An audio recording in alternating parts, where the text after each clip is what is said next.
Welcome, ladies and gentlemen, boys and girls, and everything in between. My name is Marshall DBDX. I will be your host today for KH No Filter. Today's show is going to be KH No Filter Rival. And before we get started, hopefully everyone in the chat is doing okay. Make sure you hit that like button before we continue. And let's introduce the panel. To my right or left, depending on where you're looking. Kai? Hey Marshall, how you doing? How was life treating you? Doing good, man. You know, weights are getting heavier at the gym. But we move. You know, we just gotta keep lifting. You know, I'm so proud, man. That's the I'm point. so proud. I know. I One can of my see you panelists crying from lifting, here. man. I know, Oh, man. Fucking cried, 720p man. tears. I see it from here, man. Rachel, how are we doing? I'm good, thank you. Thanks for having me on, guys. Should be a No fun problem. chat. Always a pleasure. Great to have you on, and great to actually be on a show with you, Rachel. And Will with the middle finger. What's going on? Hey everyone, it's good to see Marshall hosting. I know he's wanted to do this for a while, and it's good to see him get his chance. Yeah, so we're going to try a little bit of a few different things within the next coming weeks on Cage. You're going to see some different hosts, some different shows, some different varieties. But yeah, make sure before we go ahead and start this show, make sure you guys hit that like button because it does support us. It does help the algorithm get us out there. That way we can get more people in the chat, more engagement and all that. Make sure you hit the subscribe button if you're new here. Welcome if you're new here. And if you are new here, just fair warning, this is called No Filter for a reason. Share it if you would like, and yeah, make sure if you are in the chat, be respectful of the panelists. If you have an opinion, just say it, but be respectful, be mindful. There are mods in there, you know, just do your thing, right? If it's not going to get you banned, don't say it, all right? Or if it's going to get you banned, don't say it. But anyways, guys, let's just go ahead and start things off. Also, if you do want to join Discord and any other links, they're in the description. Make sure you check them out before you leave here. But let's start off with the first game. Why not? Nothing or Nothing, right?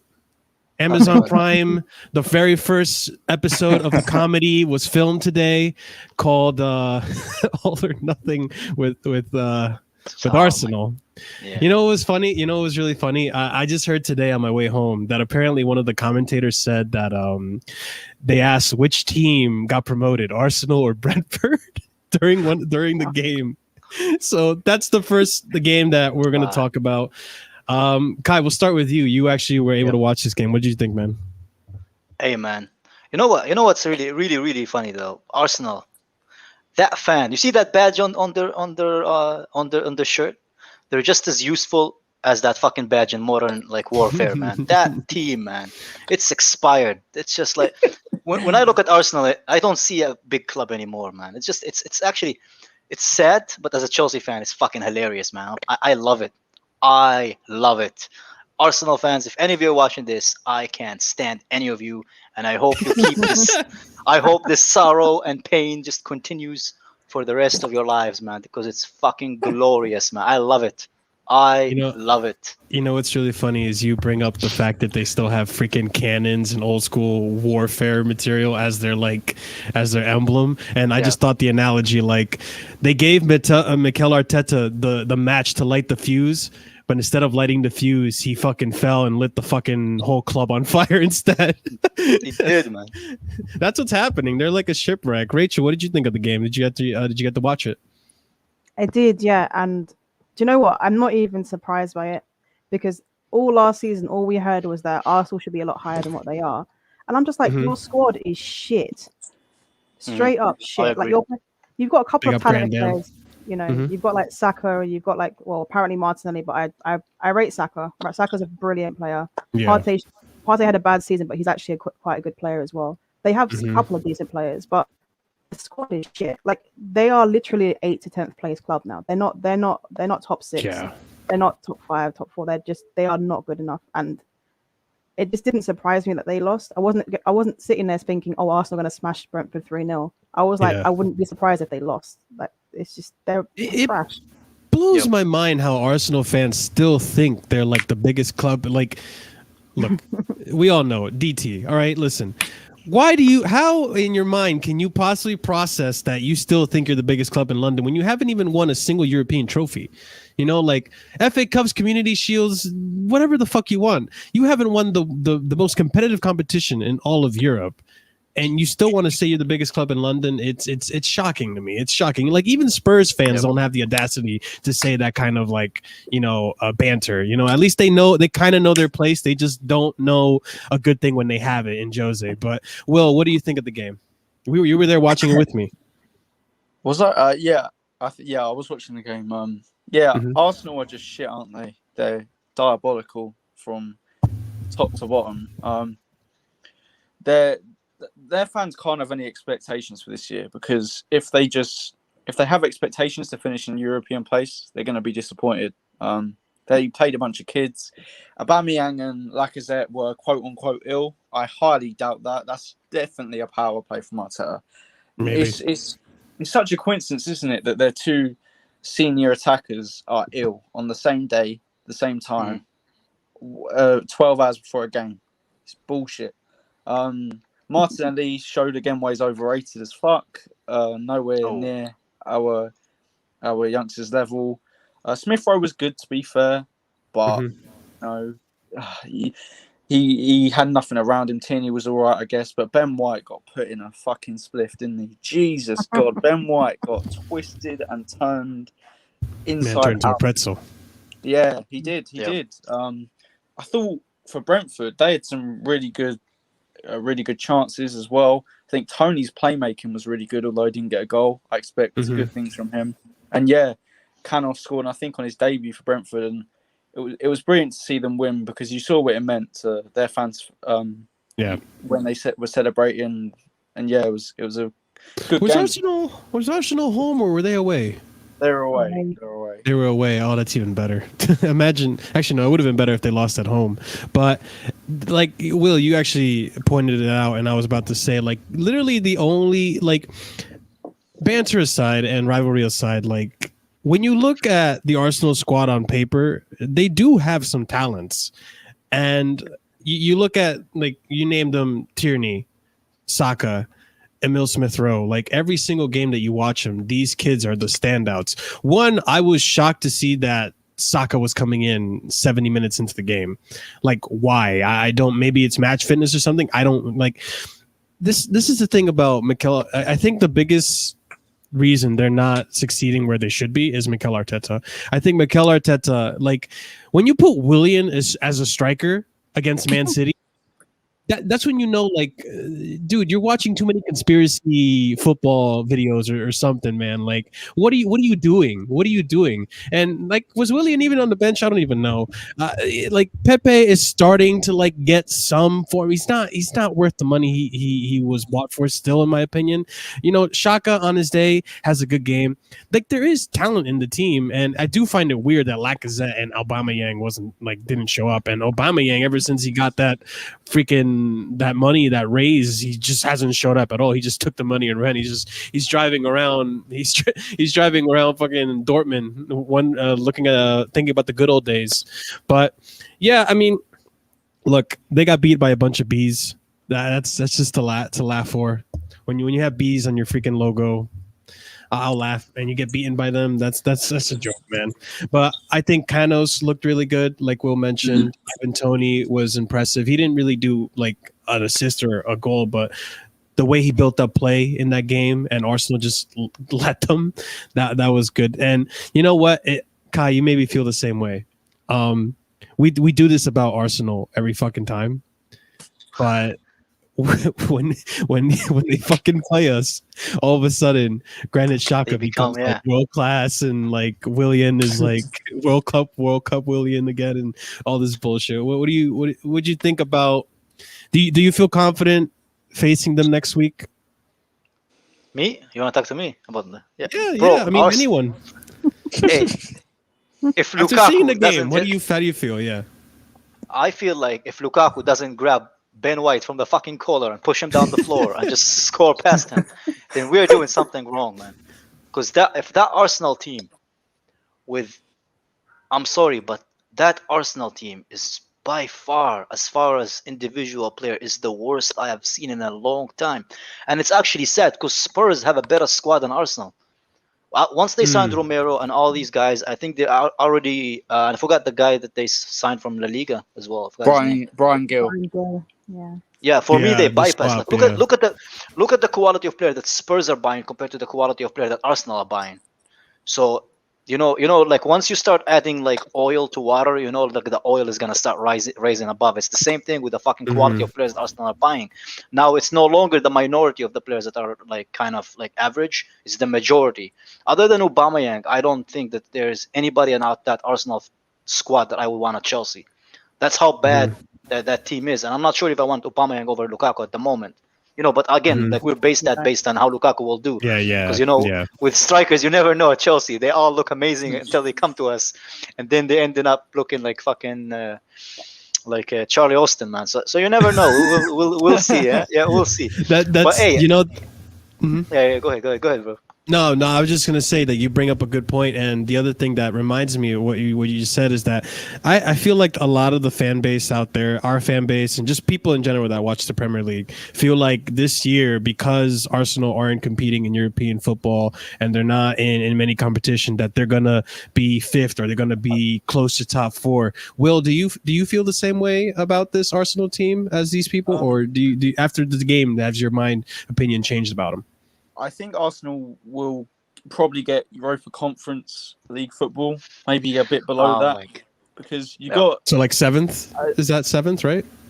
Yeah, around seventh, seventh or eighth. eighth, ninth, Okay. around that position. The thing with Arsenal as well, as Kai said, when you look, you compare them to Spurs. Spurs, like Arsenal, don't like to spend big money, but the difference between Spurs and Arsenal is that Spurs have got an expert director of football who worked at Yeah. Juventus for years and helped them win titles. So he knows how to see a player when he sees one, and in other leagues the price is not going to be as expensive, so they can still get by and not be as embarrassing. So yeah, I think Arsenal will probably be around eighth. But it's weird though, because I don't know if Leicester are gonna underperform. I know did they beat Wolves 1-0, but I don't know how They they're did. gonna Yeah, Yeah. they did. perform. They did. Villa lost, but I expect them to bounce back. So I don't know. They could finish anywhere between 5th and 10th. I honestly don't know where they're gonna finish. But I'd say between seventh, around seventh, I'd say. Okay, and Rachel, I mean, based on this game, would you say that you feel the same way as Will with Arsenal? Do you feel like they're gonna perform better?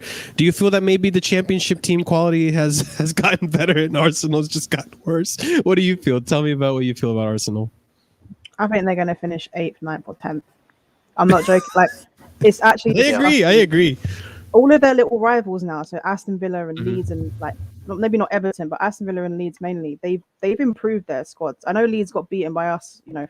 5-1, but like they've got a good side, and Aston Villa have very good players. They've done some really good business as well. Spurs have done Mhm. better business than Arsenal, and they were already better than Arsenal. So all these teams, and then there's obviously Leicester as well, who are much better than Arsenal as well. So all these Mhm. teams have improved massively, and Arsenal sort of stagnated. So I don't see. I know there's the whole no European football thing, but they Mhm. just don't have the quality. And if they do make it, then they'd have to just re-sign Arteta and give him a new contract if he actually Oh gets any higher God. than that. So that's what they'd have to Yeah. do, because he's overachieved Yeah. massively. Because I don't understand how people think that they can sort of be fifth. I don't see how it's possible. They don't have a squad that's Yeah. good Me enough. neither. It's really bad. But yeah, Yeah. I'm surprised Kai said that he'd take Aubameyang. To be honest with you, that Uh, guy is not a yeah. footballer anymore. Rachel, I think it's unfair. Like first they play him like on the wing, and they play that Arsenal midfield is, for fuck's sake, man. How can a like like there's no strength in it. There's no creativity in it. There's no flair in it. It's just a fucking. It's like Smith what Rowe it is reminds. really the best No, one. That's it. yeah, but Smith Rowe is He's a kid. would you have him at Chelsea? Yeah, he's a kid. No, He's he's not. he's too young. He's too young. And No. they give Yeah, him the number. I'd play And they give Callum him over the him. bro. And they give him the number 10. They Yeah. give him the yeah. number 10. Yeah. Like that. Talk about pressure. If it was any club other than Arsenal, I'd actually feel bad. That's like I would actually feel bad. It just I don't know. And Aubameyang for me, I think it's not fair. He's like put into a corner where Arsenal Mhm. fans do the same thing that they did to Ozil. Every time they pay a player a high salary, all of a sudden they expect him to carry a team and carry a manager who I am sorry. The only thing that Arteta could ever be is an average manager, just like he was an average fucking player, man. And the fact that they're giving him more time is beyond me, man. He gives me flashes of Lampard. Chelsea fans, I'm sorry if I bring up Lampard again, but they have the same fucking cluelessness. Every time they go down, they just cross their arms like this and just fucking start looking at the ground, like waiting for somebody to give them a fucking sign. But that's not how football works. And it's actually infuriates me how like the managerial role has been so fucking disrespectful that every dickhead who was an average player all of a sudden think he's going to be an amazing manager just because he played in midfield. You know what I mean? And that's not how football works. It's not how football works. It's funny. I thought you were going to say all that Arteta is ever going to be is Pep Guardiola's Pokemon. But we move. So, Do you know what what you want to say, Will? Go for Can I it. just make one more point before? Yeah, go for it, Will. If Ole Gunnar Solskjaer was at Arsenal, he'd be getting thrown under the bus. He'd be getting called this, called that. And Ole got United to second last year, and he's called the PE teacher. And Arteta gets a free ride by some of the football fans. I don't understand it. Standards, I guess. Standards, to be honest. And that's not saying Ole's great. That's just saying Arteta's. But doesn't that say all about Arsenal, though? Because, like, let's be honest. I know Arsenal fans like to make out that they're a massive club, especially in the Premier League era. But they only won 3 Premier Leagues out of what? How many years? 21. 20, like 30 21, years. Yeah, so 30 Premier League years, and they've won 3 Premier League titles. That's not massive at all. They've never dominated in the Premier League. I know, to be fair, neither have Chelsea, but no, like, you can't make out you're a big side and then only win 3 out of 30 Premier Leagues and then not win any other major trophies. Really. That's insane. And that's fair too. I remember back in like 2011, that era, 2005, the era of Drogba, Lampard, and Terry. They were always a top 4 team. That's what they were. They weren't really challenging for the title. It was either us or Man United. Like, they were just there at top 4, like racing with us, and they were like a thorn on our side. I remember that, and I'm glad you brought that up. There was one season when Eduardo got injured. I remember they were that. close. They were like, that was when they had Rosicky and freaking Adebayor and all them. Yeah, they had a decent side, to be fair. Other than that trash. But funny that Will just brought up Ole Gunnar Solskjaer. Let's talk about actual rivals. Manchester United and Leeds United. I actually didn't get to see this game, unfortunately, because I value sleep. And here in the US, it's a 5-hour time difference.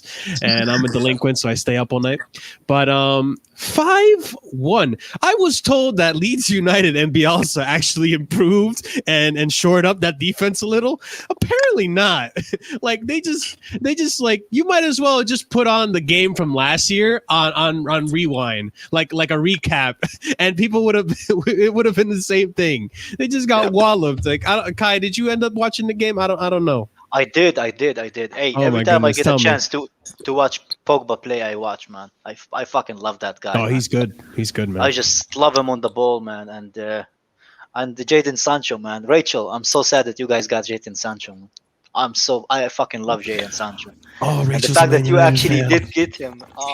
So I had to watch him. I mean, I think he still needs time to adapt. I think United fans should be patient with him because I think winger is like the hardest position to adapt to when you come to the Premier League. Did he start? Because of the pace? No, he came in the end. But you still have Varane coming. Fernandes is doing his thing, scoring goals. I'm impressed with United. Yeah, I'm impressed with United. Everybody's talking about Liverpool. For me, Liverpool, that's it. Push them aside. They're with the budget that they have. I don't think they will compete, especially this year with the squad that they have. I think they have Shaqiri as a backup for their attack, which is pathetic. I don't know even who they have anymore. Was Origi still there? It's unmemorable players. So for me, this will be interesting between City, Chelsea, and United. And I think the fact that United kept Pogba is a big boost for them. Like big boost. I think Pogba gets a lot of flack, but I think part of it, at least in Ollie's system, and Rachel, you could probably tell me and correct me and whatever. I think part of it is that Pogba likes to put the game on his shoulders. And he likes to, take the game by the scruff of the neck. So if you tell Pogba to sit in DM, you'll find him at left wing, you'll find him at right wing, you'll find him everywhere. And I think maybe Pogba. I think after the Euros, because he looked fantastic in the Euros. Let's get it right. And I really think that if United were to get a proper sitting DM and let Pogba just go, they would be a dangerous club. I think what holds you back now is Ali.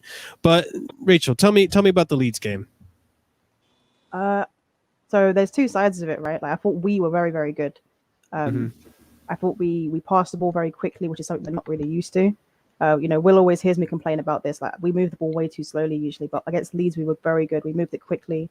It was very fluid, which is why I say to people, like people were talking about Jadon Sancho coming, how he's going to be stuck on the right. And I literally said to Will, it's not going to happen. It's going to be fluid. The front four, the front three is going to be fluid, and he's going to roam wherever he wants. And Bruno will pick up his space, which is exactly what Bruno did with Leeds. Like whenever Pogba came into the middle, for example, Bruno went onto the left. Daniel James at one point was a striker, so it was very fluid. And that's what I'm really excited to see this season. Only problem is, like we've spoken about, is the midfield and limitations of Ollie. So with the midfield, people know my views on McFred. I'm not going to go into them, but they did play pretty well. McTominay was excellent on Saturday. He was really good.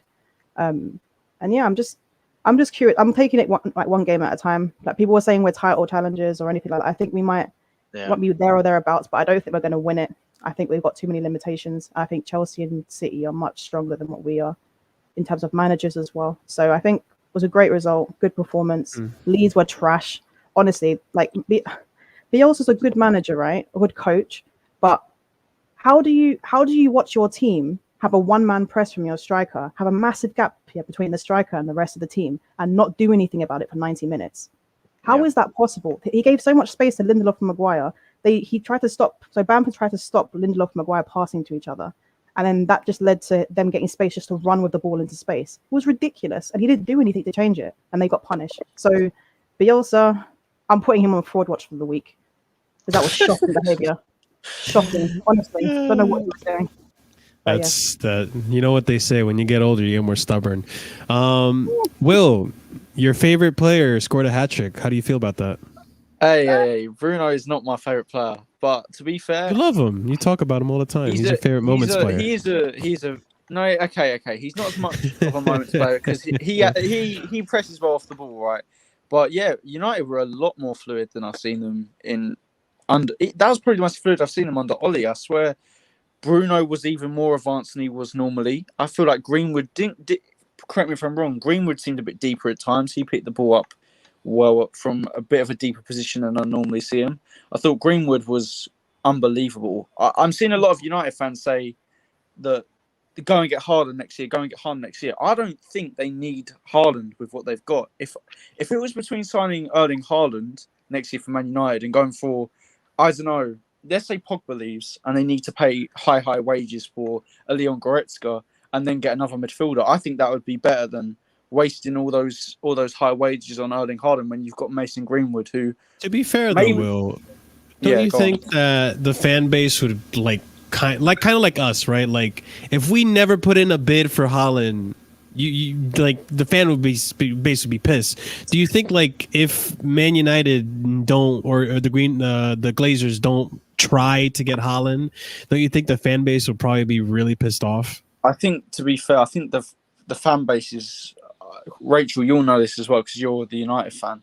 Your Glaze is out no matter what because of what they've done in the past. I don't think anything. I don't think even signing Erling Haaland will change that. And I think they won't be as pissed if, let's say, Pogba leaves and they get a Leon Goretzka, or even if Pogba stays and then they sign a DM, which is an out-and-out world-class DM. I don't think they'll be as annoyed. I don't know how Rachel feels about that. I think Haaland in the box is better than Greenwood. I think he's more physical as well. I think his movement's slightly better. But I think Greenwood's all-round game is arguably better than Haaland's. And he's younger as well, isn't he? His weak foot is unbelievable. They've got a Van Persie regen, and that's the only player. He's one of the only players at United that I can honestly say I'm jealous of. I'd love to have a youngster like Mason Greenwood because what he can become, it's scary.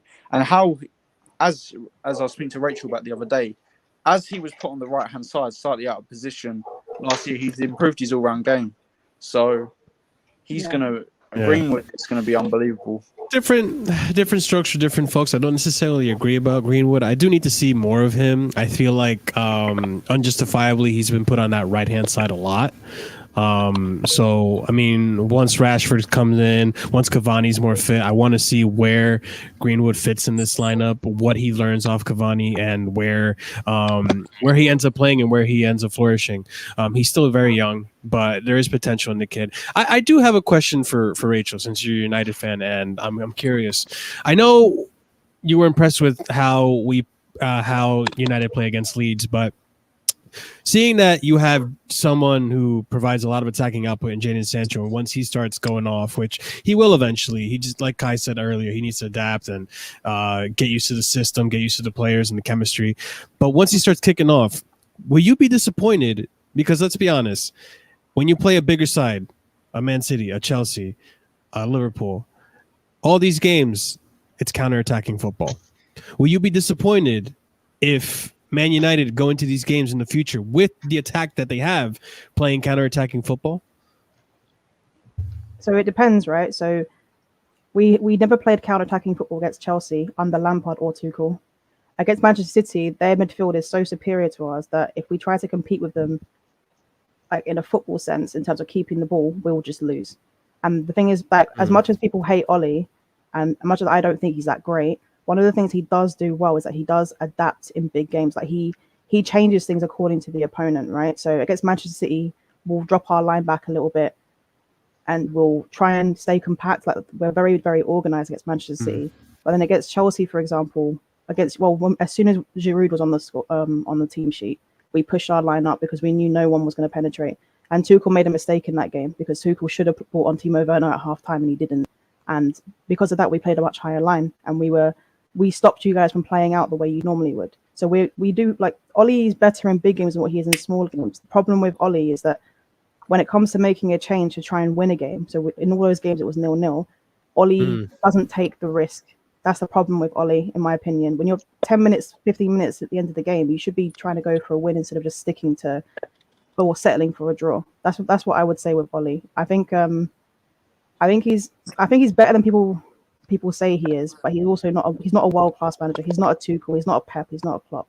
So I think people should give him a little bit more credit than what they're giving him. They don't treat him so great. Yeah, I agree. I think between Lampard and Ole and Arteta, he's the much superior out of the three. I think his tactical flexibility is really, really underrated from United fans, I think, because he does have kind of different solution to different games, and I think he has pretty good record in big games, right? Like, am I wrong? So yeah. I think he isn't as bad as he is. I just think when it comes to the finals, he leaves a lot to be desired, with the way he kind of overcomplicates finals. But we'll see. But for me, with Villarreal, yeah, for me, if he doesn't actually finally win something this season, I think United need to look for a change, because at the end of the day, if you keep doing the same thing and you keep getting the same results, that's literally the definition of madness, So they do need to do something about that. They have to win a trophy. Yeah, with Ollie in finals, it's normally not his setup that is that bad. It's just how his in-game management can be appalling at times. Yeah. So yeah, that's true. He waits we saw it against Villarreal. He waits way too long to make those subs sometimes. But, like I said before, he needs to win a trophy. Obviously, we're not going to let him win a single trophy because we're going for the quintuple, right, Kai? I don't know what that is, man. What is that? What's the quintuple? The Club World Cup, the Club World Cup, the Carabao, the FA, the Champions League, and the Prem. That's 5 right there. Jesus fucking Christ, man. Well, that leads me to my next question, though, Kai. Marshall's opinions are his own. Hassan, I know you're there. Listen. I know you're there recording it, but I didn't say anything, man. Listen. Yeah. Listen, I said last year that we were going to win the Champions League. You guys all fucking freaked out. You're like, no, it's his opinion, yada yada. Marshall, and then I fucking ended up being right. Marshall, do not fucking begin, because you wanted Lampard to stay here. You wanted me to rip off my own fucking hair watching Lampard week in and week out, because you said, and I quote, yeah, that's true. Give him until the end of the season, It's just a blip. True. Only Chelsea fans could go 3 months with winning one match and saying it's a blip. Chat, if you want to reminisce the good times, go look back at our log of streams. You'll find it eventually there, man. But Kai, I wanted to ask you. I want to ask you because I never actually got a chance to ask you this. I know before we got Don Ron, you were very hesitant that we were even going to compete, and that Man United was probably going to be the one to compete with Man City. Do you still feel the same way about Man United now that we have Romelu Lukaku? Do you feel like we can get past them, or do you feel like they're still going to be a very tough opposition that we could end up Oh, losing I said Chelsea or not needs a getting striker. result? Chelsea needs a Mhm. striker, and I still do think that Pulisic and Adoy are not good enough for Chelsea. I think Mhm. when you look at it like objectively, like none of their players' numbers are good enough. So I hope that Lukaku comes in and that kind of take pressures off of them and help them elevate their game to the next level. But I'm also not that kind of guy who thinks with his feeling and his heart and how much the players look nice when they celebrate and the tears and all that crap. I don't give a fuck. So if for me, if Adoy stays here and he still maintain the same like crappy numbers and Pulisic keep getting injured like he's made of fucking soaky biscuits, then it's time for Chelsea to look for something else. It's true. Because at the end of the day, Yeah. this is a football club. It's not a football academy, and it's not a fucking, and most of all, it's not a Yeah. summer camp. We just come in, get paid, and do nothing. If you can't contribute to Chelsea, I think you should leave. And if Lukaku on his own can't do it, then obviously we need to upgrade. So that's I understand where you're coming from completely. And you know what? That reminds me, and real quick, we'll do this before we transition to the next game. Rachel, what is happening with Jesse Lingard, Man United? What's going to happen with his future? Because he looked electric with West Ham, and now it looks like he's not involved in Ollie's plans again. I think he's leaving, to be honest with you, and rightly so. I think he's had his time at United, and he looked happy at West Ham, as you said, and he was great there. So I don't think he's not a top 4 teams little player. He's a player that can thrive in places like West Ham, but he won't thrive at a top club because he's just not of that level, unfortunately. Yeah, because that's a talented player that United have, and I don't know the situation with United and why they don't use him, but I mean, it would be nice to see him play somewhere else. But all right, did anyone watch Leicester City Wolves? Do we want to talk about Leicester City Wolves? I don't think 1-0. that was on 3 p.m. So we were watching Chelsea. So Yeah. Oh yeah, we had a bunch of games on at the same time. I forgot about that. Yeah, that's the problem. Well, it's not the problem actually, because I'd rather fans be back in stadiums. But that's the that's the only negative about fans back in stadiums. The 3 p.m. 4 games at once. Oh, we've got a super chat. Do you mind if I read this out, Mark? Go for it, Will. Thank you to Gerard O'Connor, always supporting the channel with super chats. He Thank you, says, Gerard. Kai is our very own Roy Keane. Plain truths, love it. I love Roy Keane, man. I wish he was a Chelsea player, man. I fucking love He's a Roy funny Keane. guy. He doesn't give a guy, fuck, man. man. Much appreciated. Always here supporting us. Thank you. So in that case, since these games are all at the same time, and I totally forgot about that, let's talk about. I know we did a review yesterday, but some of us weren't here. Let's start off with Rachel. What'd you think about the Chelsea Crystal Palace game? Were you able to watch it, or what's going on? I actually only watched the first half. Okay. You guys were. Do you know what it is? I find you guys are good in parts. Whenever I watch you play, you look really good for about 10 minutes, and then you look quite poor at times. Things don't seem to work out. It's very strange. But when you're on it, you're very, very good. Yeah. What I would say is that Crystal Palace were literally power and vibes. They were They are, though. You're right. You know what I mean? that's They were true. they were just big guys, like 6 Zaha footers, and vibes. running around the pitch. Yeah, then there was just Zaha there working out what the hell was going on. I was so surprised. I literally said after the game, like, Crystal Palace for relegation. I don't know what they're doing on that pitch. They were like Vieiras everywhere, but without any tech. That's what it was. Yep. Horrendous. But you guys are strong, and I think you guys are getting Koundé for sure, right? As well as obviously Yeah, there's talks happening, and it looks like it's gonna happen. There's details that need to be fleshed out. Well, we don't need him. We don't need him. We have what's his name, man? What's his name? Trevor something. Trevor Chalupa, something like that. Chalupa, Trevor yeah. Chalobah. He's very Pronounce his talented. name right. He's talented. Chalaba. Respect Trevor. Respect him. Where his brother have failed, he have succeeded, man. Fucking great. Yeah, I mean, that Kai, you weren't able to do the match review yesterday, so I never really got to hear what your thoughts were on the game. You were able to watch it, I guess, with the guys. What'd you think, man? Low block Crystal Palace too. So people gonna say I'm gonna bitch, but our attack, man. I love Tuchel, but I hope when Tuchel comes in, this football starts getting more interesting. Because as much as I love Tuchel and I love like the fact that we're winning, a free kick and a long shot, basically that 9 times out of 10 wouldn't be a goal, is not enough for me. It's still, I still see us like grinding results, and if it wasn't for those two kind of, like moment goals, then I think it would have been a lot more like competitive of a game. So Mhm. I don't know. I don't know. I don't like to complain, especially when we win. I know where you're coming from, though. But when people I told me understand. this, like I remember when we were under Lampard, people were like, "Okay, we're winning. You should shut the fuck up and just enjoy it." And then we went on a game where we couldn't score to save our lives, and Lampard Yeah, got yeah. sacked. So it's kind of, I kind of try to look into the actual game rather than the result itself. And with it, that's where my kind of, I think Chelsea needs inside forwards or wingers or whatever the fuck you want to call them to improve this team, because I just don't think Adoya and Pulisic got what it take in the long run, I whether mean, it's made because of injuries or because of form. I totally get where you're coming from, Kai, and I think what you're saying, like there wasn't the type of like fluid attacking goal where it's like tap in or like pull Yeah. into the like it was kind of like, okay, Alonso got a free kick, a lucky, in a sense, lucky long shot, and then it was an ugly but effective like goal from Pulisic, where the goalkeeper just could have done better to control the ball. I want to ask you, because I know when we first mentioned it, you weren't watching the preseason games. Do you still feel the same way about Trevor Chalobah, or has he persuaded you to think that maybe there is potential in this kid? Um,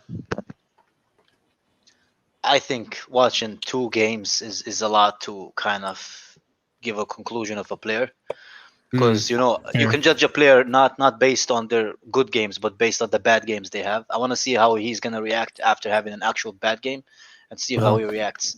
Because I do want I do want him to succeed, because I actually do like him as a center back, but I'm not gonna be like the rest of the Chelsea fan base, and every time a player has one or two good games, go like, "Oh my God, we don't need Kunde, we don't need that," and like a lot of Yeah, Chelsea yeah. fans have been saying.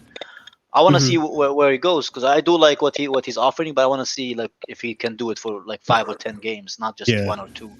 yeah. So we'll be with there, man. And you know what? I do want to mention this, and then I want to ask Will about the game. But with this whole idea that people are saying that now we don't need Kunde, like, oh, we have Chalaba, like there's Yeah. Kunde at home, like this kind of jokes. Look, the way I see it is that the more we reinforce now, the less we have to do it in the future. And I don't disagree with what Kai says when he says we need more attackers. I think that right now the priority for this window, for this system to work, is that we just need an effective striker, which we have. We need a midfielder, and we need a midfielder that's going to come in case like Conte, who he'll be good for the Arsenal game, but Conte, who couldn't play because he had an ankle niggle, and that needs to be sorted out, and we don't have another midfield for that. Loftus Cheek had COVID, and then there's the midfield situation, and then there's also the center back situation, which we have Silva, we have Aspilicueta, and we have Rudiger, which are, I mean, Rudiger is the youngest of the three. Silva's at 37. Aspie's around early 30s. Like, these players have to be rotated to be effective, and we don't want to keep doing that. There's going to be a time where these players, they just won't be able to keep up.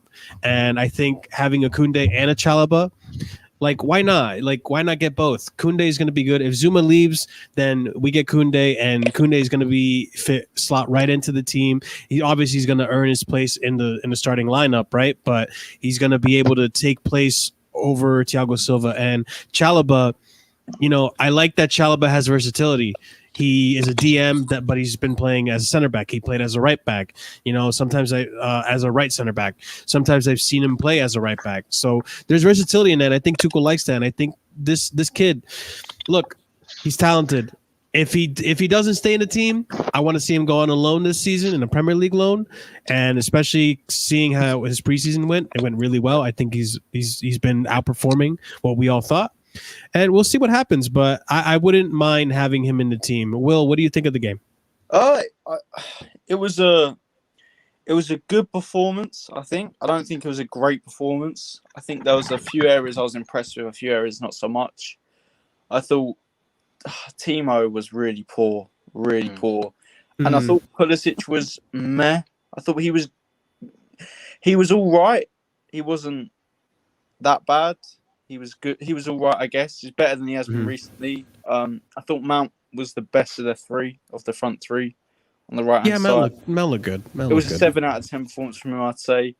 But yeah, it was a performance which I think sort of sums up maybe my point with, I think that we'll probably finish around between second and fourth this year, because I don't think long term this is the shape we're going to play with.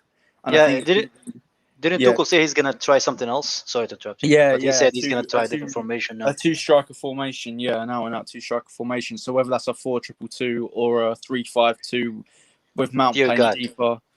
Dear God, I know you and I haven't been friends, and I've been doing a lot of fucked up stuff. But please make that second striker be Havertz and not Werner. For the love of God, man, please. We'll see what happens. Try and make into a Paulson, like how Yusuf Paulson had a massive role at Leipzig in helping Timo Werner with his goals.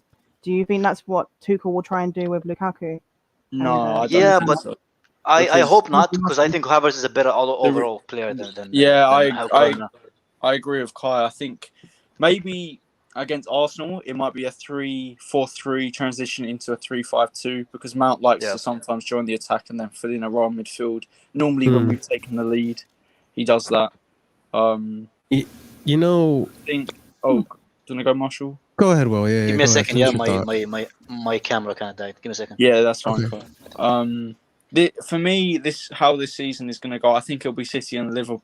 It depends. It depends, because if Liverpool get injuries, I think they will probably finish around third or fourth. If they keep their players fit, I think it'll be City and Liverpool, just because they've both won. Those squads have both won the league before. They've got Klopp and Pep, who both have won the league. I think Chelsea United will be up there until around Marchish, and I think they might tail off. But I expect it to be closer this year. But next season, I think we can win the league. I think next season will be the season that we put a proper title challenge and maybe win it. I think we'll win it next year. Rachel, I'm glad you brought that up, because something I thought of yesterday during our stream that I think I mentioned was, and Kai, I think you can vouch for me for this one. And I'm not saying this will be every team, but every game, but I think bringing Romelu Lukaku lets us have a counterattack again, which we haven't had a counterattack all season last season. Like very, very seldomly did we have like counterattacking football or any like scoring ability off a counterattack. But I think that happens only with Werner, because I think now that Mendy has someone to pass to, a target man per se, to pass up the midfield, he holds up the ball, and we've seen it a million times in Inter. I've seen it a million times in Inter. Lukaku holds up the ball, chests it, and then you have a Lautaro or whoever is playing with him running right beside him, and he just passes it off to them, and all of a sudden they have a counterattack. They're beating the defenders. They're getting in behind the defenders, and they score. I think there are going to be games where Timo is useful, and he's going to be useful in that sense. Romelu Lukaku is going to get the ball off Mendy. He's going to have his back to the goal. He's going to win the ball, and he's going to feed it to Timo, who's going to, with his speed, should be able to get in behind a defender, and maybe something will happen. I don't know. It also depends on, Timo has to get his shooting boots on. If Timo shoots on target, I have no problem. Eventually he'll get a goal. If he shoots abysmally like he's been shooting lately, then, I don't know. I don't want to see him on the team. I'd rather Havertz or Mount. But let's just move on to the other games. I'll touch on these real quick. Like Watford ended up beating Villa 3-2, which, considering how many people, Bailey, Buendia, Ings, all these players, nothing. They still ended up losing, which that's unfortunate for them. Everton beat Southampton. We probably expected that. Burnley ended up getting a win, a come from behind. Brighton ended up getting a come from behind win against Burnley. Norwich versus Liverpool. Young Billy Gilmore versus Liverpool. What are we saying? We'll start off with Will. Yeah, I feel bad for Billy Gilmore, but he got pressed the shit out of against Liverpool, and I think he really struggled to get going. But I think Yep. he grew into the game a bit. I didn't think he was excellent, but do you know Well, what? he wasn't bad. Yeah. I think that's how I pronounce your name. I've been seeing you giving us shit all evening. Why don't, if you disagree, why don't you actually put a Yeah. proper argument instead of just saying we're talking crap? Thank you very much. But anyway, I don't want to get triggered. But yeah, Too I late. thought, I thought, Composure, Will. Composure. Just like I Billy. thought he was all right. He was, he wasn't great, but he's at Norwich. I don't think he's really, apart from against Fulham, I don't think he's really played as in a single pivot as a lone midfielder. Especially the way Norwich. To be fair to Billy, it was Billy up against Salah, Jota, and Mane. You know? It's yeah, Shahab, I get rough. that. I don't mean to be rude, but sometimes it just annoys me. But it's not negativity; it's just us being honest. But yeah, Bro, Shab, you seem like a nice guy, yeah. But if you don't like what I say, you don't have to fucking listen, man. You know, it's that fucking simple, bro. You don't have to listen. If I offend you, Earmuffs. if you think I should love all the players and just kiss Cho's ass when he's giving me 2 assists the fucking season, bro, I'm not that guy, man. I'm sorry, bro. You can try Eunice, and he will tell you how amazing Chelsea is. Yeah, just or what's his name? That good kid. What's his name? Daniel Childs, man. He can tell you how great Chelsea is and how amazing it would be to win FA Cups with Lampard, better than Premier Leagues. But I am not that guy, my man. So there you go. Listen, we're not really necessarily even being negative. We're just being honest, and there are still things to be concerned about. But I don't think, even with those concerns, I don't think we still can't get a result. And at the end of the day, like, I think Kai believes we can still get a result. We can still win the Prem, but he's just worried about other things after that. He's forethought. But Will, continue your thought. Especially Billy the way Gilmore. Especially the way Norwich tried to play. They're going to be open at times. I think Gilmore just couldn't really handle it on Saturday. Norwich actually looked decent in spells, but Liverpool's quality just completely outdid them, especially after Liverpool scored the goal. I think it's Rashitska, is how you pronounce his name. I thought he looked bright at times. I think he could be a good player. I think he signed from. Was it? Have they signed 2 players from Werder Bremen? I don't know. No. They signed Josh Sargent, who came in to play for a few minutes. He's a But good the American guy. Yep, that guy. They looked all right. I think Sargent will score goals because I think Pukki's a weird one, isn't he? Because he goes through purple patches of form. I hope that Sargent for them will get goals. I don't think his all-round play is that great, but I think he probably will score maybe near to 10 goals. Oh my God, you're optimistic. Yeah, I think around 8. I think is his target. But Liverpool, I thought were a lot better when Firmino came on. If I'm being completely honest, I think Jota is a good goal scorer. I think his movement's very good as well, but I don't think he offers what Firmino offers with his link-up play. I thought they were a lot better, when Firmino came on, and they looked a lot more deadly. And I think Firmino scored. I think then who else scored for Liverpool? Was it? It was Salah. Salah scored. Yeah. He had 2 assists. Then I don't know who else scored. Firmino, maybe Jota, and Salah. Yeah. Yeah. So they looked good. Alisson made a couple of good saves. Van Dijk wasn't really tested that much, but it wasn't a full game back. Him and Matip looked decent. So I think it will be a big season for them. I think they'll definitely challenge Liverpool. I don't know if they'll win it. Yeah, I don't see Liverpool. I'll be honest with you. I said this in our predictor. I don't see Liverpool breaking into the top 4. I really don't. Like the only thing that they did this preseason was get Kognate, and again, you lost Gini Wijnaldum. And you didn't really reinforce in that area. Henderson is still injured, I believe. Like there's no like bench really with Liverpool, and that was their biggest issue last season. And they just, again, like what happened, like Robertson's injured. What happens if Trent gets injured? Then you don't have your wings, and the left back and the right back in the formation that Klopp likes to play, the 4-3-3, is so crucial to the attack. And again, you don't have Andy Robertson there. I'm sure, I didn't watch the game, but I'm sure you can see the big difference it makes when Andy Robertson isn't there. So look, I don't know.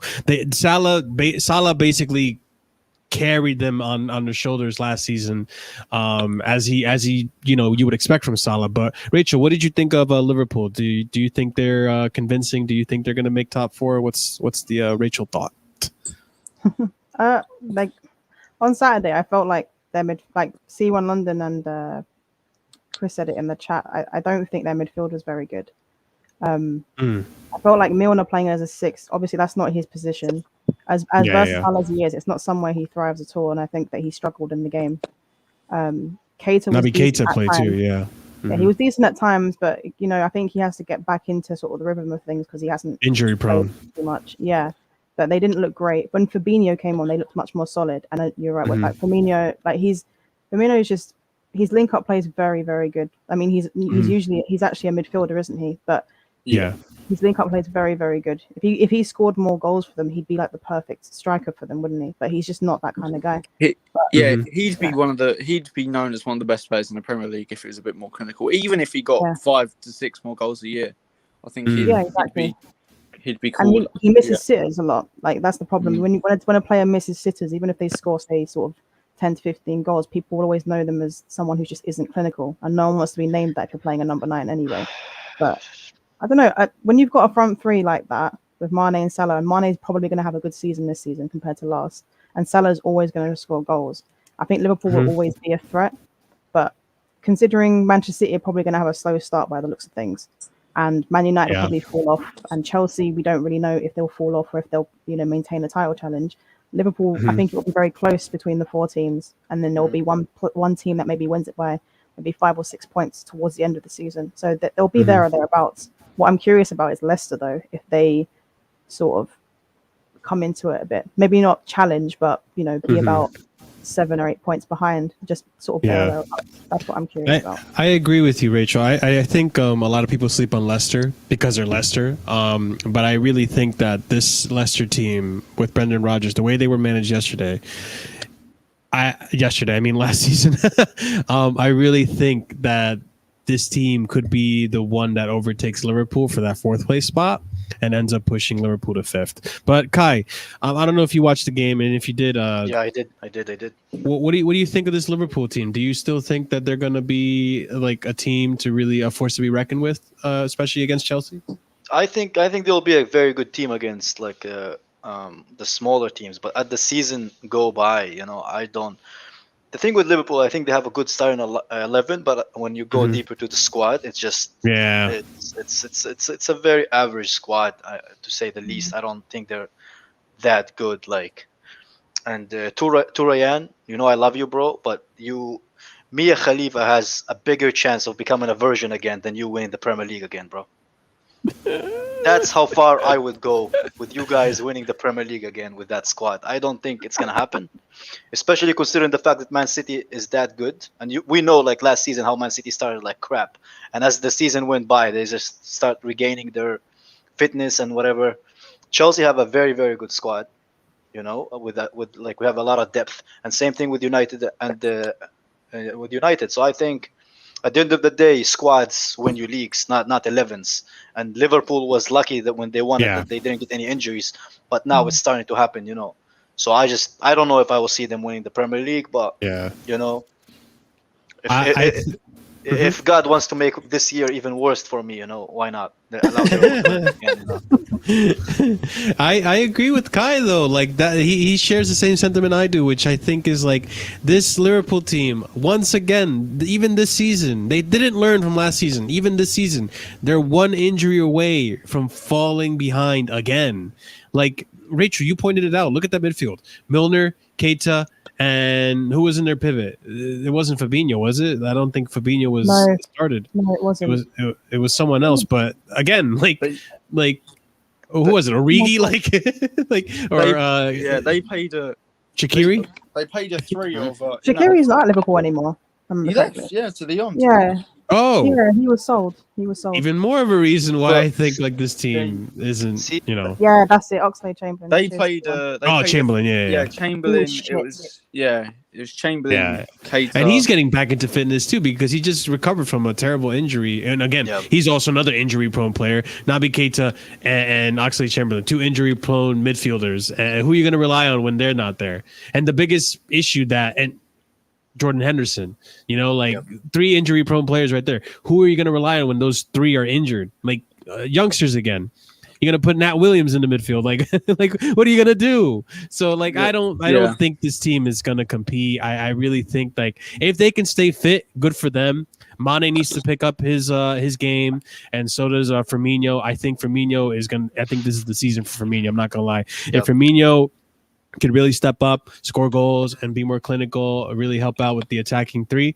By all means, I think they could compete. But before we continue, this is the last game, I believe. I mean, West Ham, Newcastle, that was a full, the whole goal scoring game. But West Ham, we'll see how they do in this season. Good for them, they won. But before we continue, guys, just make sure if you're new here, hit the subscribe button, smash the like button if you haven't already. I believe, how many people are we watching right now? I'm not even... 27 watching right now. 27. Right, 27 of you. If one of you hasn't hit the like button, hit the fucking like button. And 31 now. Got up to 31. There you go. It's because people are listening. And by the way, if you are rewatching this video and you've gotten this far, make sure you leave a comment. Let us know what you think about any of the thoughts that we've mentioned in the previous games that we talked about. But and Marshall, if you could. Discord links are all in the description for my channel, the Twitter. I believe. Do we have Rachel's content down there as well? We'll get that down there for you guys. I'll make a banner for it. So. There you go. So we'll get that down there for you guys as well. But make sure you show your support by liking, sharing, subscribing, and all that stuff, guys. But any more thoughts on the Liverpool game before we move to the last game of the game week 1?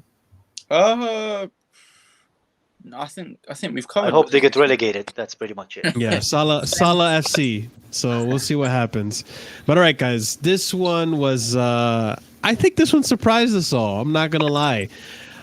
Tottenham versus Man City in the toilet bowl shaped stadium. So we'll start off. We'll start off with Kai, man, because I think you were watching the game with me. What'd you think of it, man? What'd you think of Jack Big Thighs, Thunder Thighs Grealish? Oh my god, I like Jack Grealish as a player, man. The look is not for me. It's a bit too. Not for me. He looks weird in blue, doesn't he? I don't know. I like Jack Grealish as a player, man. He reminds me a bit of Hazard, like his tactical ability and stuff, Yeah, I see but that. I just think I try not to judge City based on the beginning games, the first games, because their whole football is basically based on pressing and being in the right position at the right time. Last season they did the same thing too, right? Yeah, I do think that it's gonna need a bit of time for the whole team to gel and for Grealish to show his true ability. But I do think he's capable of doing it. But I just think they were very unfortunate to be cut on the break, and I do think they need that fucking striker, City, man. Because the way that it looking right now, I don't know how they're gonna break the smaller teams if they don't have somebody who's gonna hold the ball, distribute to the wingers. So we will see, man. We'll see with City. I never try to judge them based on the first game because they always try to. Hey, if people were watching the Terrace last year, you guys told me, oh, Liverpool is gonna win the league. Liverpool is so good. They're gonna destroy City. Look at City. They're lost to Everton. They're lost, and look how City, how far City have gone through Liverpool based on that. I don't look into it. So I think Liverpool are gonna. I mean, City. Fucking Liverpool was stuck in my head. Rent free, man. I think City is gonna do really, really well, and they're gonna start picking up. With the more games they play. But Spurs have been impressive. Son, I fucking love Son and that finish. Oh my god, man! I wish he'd come to Chelsea. I would give both Pulisic and Shaw for him, but dreams can't come true all the time. Yeah, I mean, personally, I think I agree with Kai.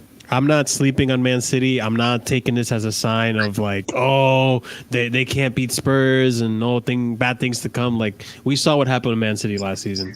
They started off really rough, and around November, September time, something in that team just clicked, and all of a sudden they were unstoppable. Ruben Dias looked absolutely phenomenal with John Stone of all people. Kevin De Bruyne picked up form. Foden picked up form as well. Like they played really well. Rachel, what do you think about Man City's first game against Spurs? And what do you think about Spurs? I mean, what's going on with Spurs? I agree with Kai. You can't judge Manchester City early.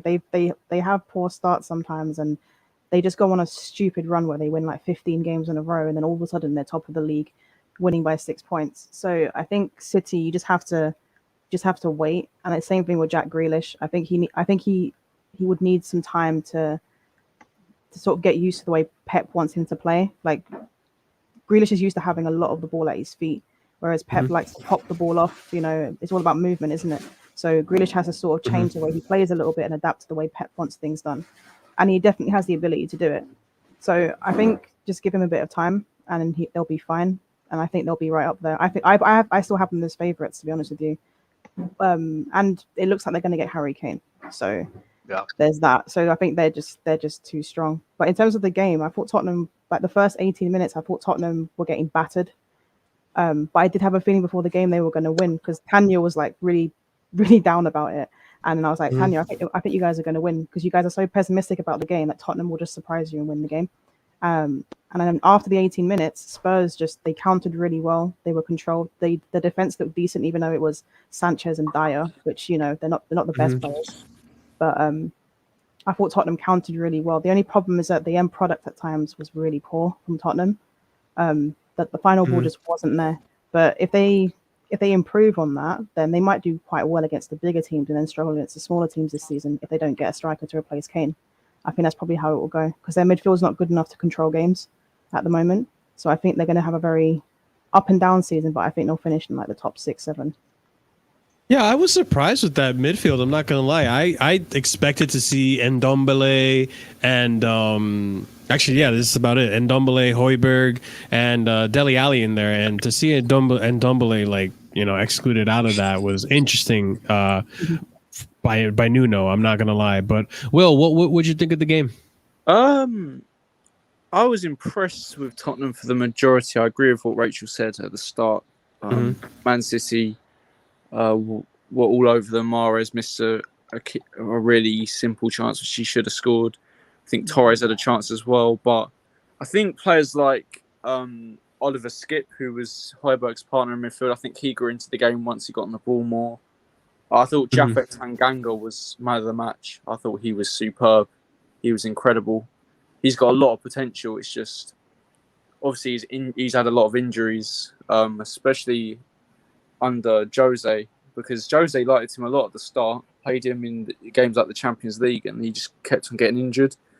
But yeah, I think Tottenham's season will be good for where their expectations maybe. I think they'll probably get top 6.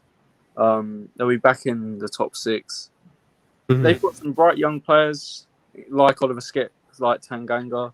Son's finish was brilliant, although it's really poor defending from Nathan Ake. What was he thinking? Showing him inwards was so stupid. Gundogan got injured. Well. Yeah, Gundogan got injured. That's a blow. Lucas Moura was superb, progressing the ball. Bergwijn was very sloppy, though. I think Tottenham could have won and scored even by more on the counter, but Bergwijn decision making.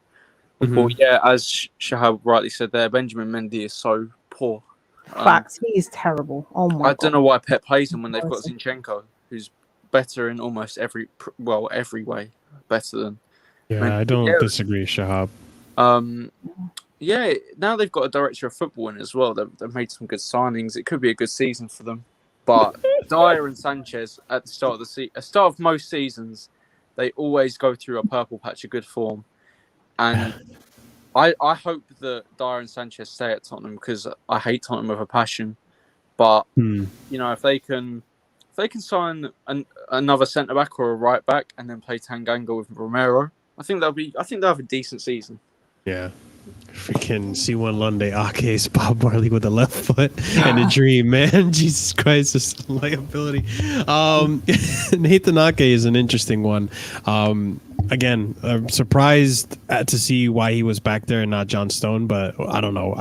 There's probably a lot of these weird decisions probably have to do with like fitness levels and getting people back into the game and rotating the squad and, you know, all that jazz. But, you know, Will, I want to start with you, and then I want to ask Kai the same question. Where do you stand with the whole Kane situation? Because I know Rachel says that she still thinks that Man City is going to get Kane. From the looks of it, Daniel Levy is very much digging his heels in, wants 150 mil for Kane. And Man City haven't really put in a bid yet, and we're about 2 weeks away from the window closing. Where do you stand? Is Kane going to stay? Does he want to push the move? Has he been pushing the move? Like, where do you see Tottenham with Kane, and where do you see them without him? I think they'll keep Kane now, actually. I think they'll keep him. But if I was Daniel Levy, I would sell Kane. I would, honestly, because City are offering them some decent players. If I was Tottenham, I would take 90 million in Aymeric Laporte, because Laporte maybe isn't world class, but I think he's that level below world class. I think he'd improve them. He's left-footed. Him and Romero could be a very good partnership. He's 26. He's at a perfect age, relatively experienced, very good on the ball. I think they should try and get a player which would improve them, like a Laporte, because Laporte and Romero both at good ages. They can then move on Dyer and Sanchez, and their defence will look decent. And they can get, as they've got a director of football, they can replace Kane with maybe not this summer, or they can sign another creative player, or they could sign an attacker for cheap and get a creator. You know, I honestly think if they get a good offer for Kane, they should accept it, because I only see his price decreasing, and I see him depreciating from this year. Kai, what do you think about the Kane situation? I think Kane will leave Spurs this season. He go to City.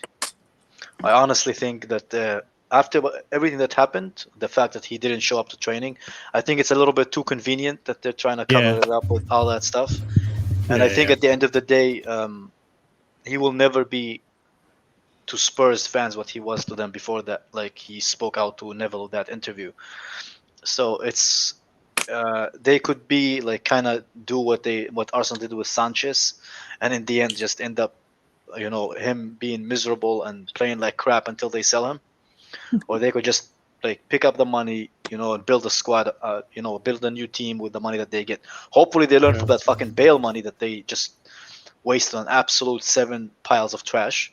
I hope like this time they'll invest it properly. But with what Will said about Laporte, I disagree. I think Laporte is better than a good player. I think he's a very, very good player. Just because he doesn't work well with Diaz because they're similar players doesn't mean he's not. Oh yeah, I think he's top class. I don't think he's world class though. I think he's that level below top class. I mean, I'm not gonna get into the definitions of what top class and world class is, but I do think he's a very good player, and I think therefore he's not gonna go to Spurs. I think his ambition as a Premier League title winner to go to Spurs, you know, to play in a competition where most of the shirt numbers are drawn on, I don't think is gonna be appealing to him, you know. I mean, as much as I mean, he did go to Spain, but we move, we move. But look, I thought where I stand with Kane, I the way things look, man, I think he's gonna end up staying at Spurs again. This gentleman's agreement, man. I think Daniel Levy is gonna make it impossible for him to go. I think he's gonna stand on 150. He's like, no, unless you give him 150. You know what it is, Marshall? He's not going. You know what it is? Doing a gentleman agreement with Levy is like doing a fucking gentleman agreement with Lucifer for your soul, bro. Yeah, I was just about to say that's like doing a deal with the devil, bro. Oh my god, you might as well just slit your wrist and. I've seen a few comments asking if would any of us take Son at our clubs. I mean, I would definitely would take Son. There's no question. Kai would. Son, oh my god, look, I would give Marshall away for Son, bro. Let alone. I would get Son because I think I love Son, man. I think he'd put up the numbers that we need, and he's although the problem I have with Son is his purple patches of form at times. I think he can, and I'm not saying I wouldn't take him because of this. I'm just saying it's the one thing I don't like about him is that he can have a run of amazing games and then just ghost. But I guess our wingers at the moment and our attackers can ghost as well. So that's why I'd take But that's him. kind of like but everyone. Will, I kind of have an issue with that. People saying like, oh, he ghosts, but he fucking carried that Spurs team. For a winger to score 15 to 20 goals like the majority of the season In 2019, right? Yeah, it's not easy, you know, and as well, like most of the time, like he's more reliable to Spurs than Kane is, you know, and because he rarely get injured. So I think it's unfair when people be like, oh yeah, he's not doing this and this, but basically he literally carries that team. If you look at that attack, other than him, he's like 2 level above everybody else in that attack. So I think if he was. I think he's not as ambitious as I would like him to be, you know, and move to a bigger club. I think he's content where he is. Therefore, he doesn't want to move anywhere. But if he was at Chelsea or a United or a City or even Liverpool, whatever, he would be the level above. Because like if he can do this with fucking the player that he has around him, imagine what he could do at an actual top club. I just love him, man. He's such a good finisher. His technique, you know, I love wingers, man. I love watching wingers play, man. Which is, I'm not gonna go into it. I'm not gonna. I just love Son. I love Son. 100%. He's probably top 5 most clinical players in the league. When he just get chances. He's a great finisher. Do you know what's unfair as well, though, with the purple patch thing? You have to remember that Tottenham are a purple patch team as well. I guess it's very difficult to maintain consistency. It's like with United, right? Like we went through a patch in the last season where Pogba was carrying us. And we had like a really good winning streak, and then that stopped. He got injured. He came back, and we just stopped playing well towards the end of the season. Sometimes players are affected by the entire team around them as well. And Tottenham are very much like that. That we all know what Tottenham are like. 1 minute they can look decent, the next minute they look like the worst team in the world. So Son's an excellent player, very good player. He's going to retire at Spurs, I think. Though I don't think he would have signed that 5-year deal if he wasn't. I think he will retire there as a legend. It's possible. I could see it. I mean, like looking back to the game, I think if Man City can't get Kane, I do want to see how they perform with Grealish and De Bruyne in that lineup. And if they still can't like get results against top teams, I think it's safe to say like Chelsea or Man United have a shot at the title. More leaning towards Chelsea, all right? But still, it was shocking to see how many opportunities they had and how often they just couldn't, you know, do anything with it. So they definitely need a striker. We'll see. I mean, they got unlucky. Again, we said it a million times here. Don't underestimate Man City. They started it off shaky in the beginning of the season last season, and then they ended up just bulldozing the league. Sorry, I can't talk. They ended up bulldozing the league. So I think we're ready to like wrap it up right here. Before we head out, though, safe to say I think everyone's the biggest game to look forward to for next weekend. Arsenal, Chelsea, I guess, unless you're looking forward to Nuno going back to the stomping grounds playing against Wolves, but are we all in agreement on that one? Chelsea, Arsenal? Yeah. I mean, it's a Champions League team playing against a mid-table team. It isn't that exciting anymore, man. Yeah, I think, a little. Yeah, it's the same level. Yeah, I mean... Champions League winners even, man. I forgot about that. I'm kind of looking... Obviously, Chelsea game is the biggest, and it's the one I'm looking forward to the most, but you know, I'm kind of looking forward to Man City absolutely destroying Norwich. I can't lie. I love watching Pep football. So. We'll be here next week with Rachel talking about a 5-0 win against Southampton again. We're playing Southampton again. Jesus Christ, man. Poor Hasenhüttl. He's going to get sacked soon, man, if he doesn't pick it up. This is the first stream that I set up on StreamYard, so I'm sorry I didn't put the links. But here's Rachel's no worries. handle. And she's on the first XI. So yeah. Guys, if you're here... Yeah. If you're here and you've not already subscribed or checked out Rachel's content, make sure you do. The @handle is at the bottom, and you can also find her at the First XI over on YouTube with Indiana, Will, and a bunch of other guests that they have there. If you haven't already, we'll post the links later Yeah. on. If you're rewatching this video, the link should be down in the description for our Discord, for my YouTube channel, our Twitter, as well as Slenz's YouTube channel, and also Andrew's YouTube as well. So make sure you guys check that out. Before you leave, please leave us a like. I would be greatly appreciated. It helps the algorithm get us discovered. Make sure you hit the subscribe button if you haven't hit the subscribe button, and share the video if you'd like to share the video. But I think on that note, Kai, I'll let you close things off with the slogan, and we're out of here, guys. Hey people, don't forget to share the video, subscribe to the channel, and all of us here, all of us, especially me, I'll be your friend. Just don't share personal stuff, because most of the time I'm just gonna leave you and read. Yeah, take care, No dick people. pics. We'll be your friend as long as you're over 18.